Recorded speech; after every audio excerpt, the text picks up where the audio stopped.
The fourth luminous mystery is the Transfiguration. A Gospel reading from the book of Mark, chapter 9, verses 2 to 7. After 6 days, Jesus took Peter, James, and John with him and led them up a high mountain, where they were all alone. There he was transfigured before them.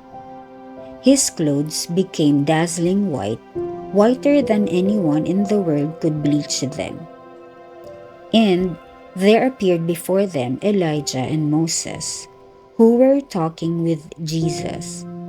Peter said to Jesus, "Rabbi, it is good for us to be here. Let us put up 3 shelters, one for you, one for Moses, and one for Elijah." He did not know what to say. They were so frightened. Then a cloud appeared and enveloped them, and a voice came from the cloud. "This is my son, whom I love. Listen to him."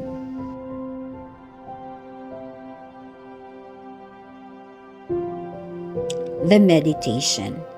Recall a seemingly divine occurrence in your life that was also frightening.